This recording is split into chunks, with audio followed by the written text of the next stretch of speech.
आइए भाइयों, तो अपन सीखते हैं माध्य ज्ञात करना। कैसे सीखेंगे? माध्य के सवाल सीखेंगे। निम्नलिखित सारणी से माध्य ज्ञात कीजिए। ये वर्ग अंतराल बारंबारता, ये रही सारणी। सबसे पहले अगर आप सूत्र सीखे तो मतलब आप सारा सवाल मतलब अच्छे से, बहुत अच्छे से लिख सकते हो। आपको कोई भी नहीं उसमें हरा सकता। माध्य का सूत्र पहले आप याद कीजिए। ये रहा सिग्मा एफ एक्स बटे सिग्मा एफ।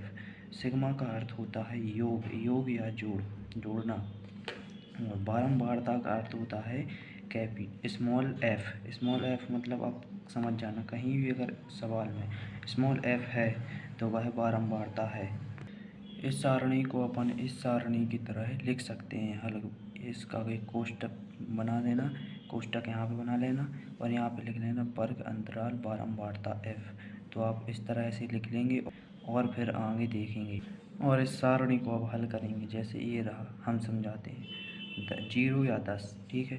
तो अपन इसको करेंगे यहाँ पे, ठीक है। ये 0 + 10 बटे 2। इतना याद रखना है कि आपको हर जगह नीचे 2 लिखना है, ठीक है। और यहाँ पे आ गया आपका 10/2। तो अगर अब आपको इसको आप काटेंगे, ठीक है। तो 1 2 2 5 10। तो ये आ गया आपका 5। तो आप यहाँ पर x की जगह पर इस 3 के बराबर यहाँ पे आप लिखेंगे 5। इसी तरह 10 और 20 को भी अपन करेंगे, ठीक है। तो ये आ गया आपका 10 + 20 बराबर कितना हो गया? 30। तो आपको इसमें भी 2 लिखना है, हर जगह 2 लिखना है आपको, ठीक है। तो अब आप इसको काटेंगे, ठीक है। 30/2, 2 एकम 2 और ये हो गया आपका 15। 15 दूनी 30। तो आपका ये आ गया 15 आ गया ना, है ना। अब यहाँ पर अपन लिख देंगे 15, ठीक है। और इसी तरह अब अपन करेंगे 20 और 30 का, ठीक है। 20 और 30, 20 + 30 ये आपका हो गया, ठीक है, 2। अब बट्टा अपन वैसे सीधे कर दे रहे हैं ना। तो ये आ गया आपका कितना, यहाँ पे आ जाएगा 25। दोस्तों आपको इसी तरह करना है ना। आप यहाँ पे देखिए, पहले आपने क्या 20 लिखा, 30 लिख दिया, ठीक है। अब आपने प्लस किया तो यहाँ पे आ गया 50 और अपन आप 50 का कर देंगे तो 2 से, तो ठीक है, तो 25 आएगा। ऐसे ही अब अपन यहाँ पे कर देंगे, ठीक है। तो ये आ जाएगा आपका कितना, यहाँ पे 35। ये आपका 35 आ गया है, ठीक है। अब 40 + 5 भली माइनस यहाँ इस साइड पलट देंगे अपन, ठीक है। तो ये आ जाएगा कितना, यहाँ पे आ जाएगा 45। इस अब हम लिखेंगे यहाँ पे, ठीक है, एफ इंटू एक्स, ठीक है। F into x. अब अपन मतलब समझ लो, एफ ये रहा, ये नीचे तक है ना, और एक्स ये है, इंटू मतलब 3 और 5 का गुणा, ठीक है। तो अपन अब यहाँ पे 3 × 5 कर दिया, ठीक है। जो मैंने लिख दिया है, गलती हो गई है, सॉरी। अब हम इसको आप लिख लेना, ठीक है। यहाँ पे अपन का क्या हो गया, 15 इस साइड, ठीक है। 15 आ गया ना यहाँ पे। अब अपन इसका 10 का और 15 का गुणा करेंगे तो कितना आ जाएगा, यहाँ पे आ जाएगा 150।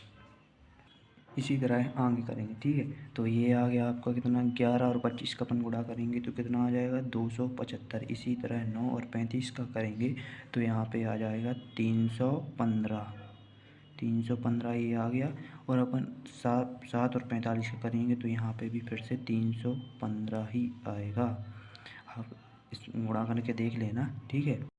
तो दोस्तों हमने जैसा आपको बताया था कि सिग्मा का अर्थ क्या होता है, एफ।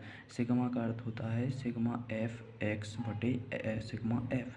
सिग्मा का ये मतलब योग या जोड़। तो अब हम यहाँ पे भी क्या करेंगे, जोड़। 3 10 11 9 और 7 का, ठीक है। तो यहाँ पे अपन करेंगे तो कितना आ जाएगा, ये आएगा आपका 40। तो इसको अपन बोलेंगे सिग्मा एफ, ठीक है। सिग्मा, इसी को बोलेंगे अपन सिग्मा, ठीक है भाई, इसी को। अब ये एक्स, ठीक है। अपन को एक्स को कुछ नहीं करना, ठीक है। अपन एक्स को 15 5 15 25 35 45 इनको नहीं जोड़ेंगे, ठीक है। अब अपन जोड़ेंगे 15 150 275 315 315। अब अपन जोड़ेंगे इसको, एफ एक्स को जोड़ेंगे, ठीक है। तो इसका कितना आएगा आप लोग बताइए जल्दी से जल्दी कमेंट पर। ये सब एफ एक्स है तो ये भी एफ एक्स को। इसका आएगा, ये भी सिग्मा एफ ही लिखा जाएगा, ठीक है। सिग्मा एफ बराबर 1070, ठीक है। अब आप भी जोड़ लेना, अगर मेरा गलत निकले तो कमेंट्स में बता देना। ठीक है, ये हो गया। ठीक है, अब अपन लिखेंगे माध्य बराबर सिग्मा एफ एक्स बटे सिग्मा एफ। अब यहाँ पे अपन क्या लिख देंगे, ठीक है, ये आ गया 1070। ठीक है, 1070 यहाँ पे आ गया। अब इसके नीचे लिख देंगे 40, क्योंकि देखो सिग्मा एफ एक्स बराबर 1070। ठीक है, और सिग्मा एफ बराबर 40। ठीक है, तो अब इसको अपन काट देंगे। अगर आपको काटना आता है तो आप काट सकते हैं, नहीं तो सीधा भाग भी कर सकते हैं। ठीक है, तो अब यहाँ पे क्या करेंगे, 0 से 0 को काट देंगे। ठीक है, ये काट दिया और अपन अब 4 का भाग सीधे दे देंगे। ठीक है, 4 का अपन ने भाग दे दिया 107 में। ठीक है, तो 4 का भाग अपन दे रहे हैं, ये आपका आ गया है, ये आपका आ गया है आंसर। ठीक है, 26.75 अपन ने 4 का भाग सीधे दे दिया था। ठीक है, ये काट दिया था 0 से, और ये आ गया आपका आंसर माध्य बराबर 26.75 आंसर। ठीक है दोस्तों, तो मिलते हैं अगली वीडियो के साथ।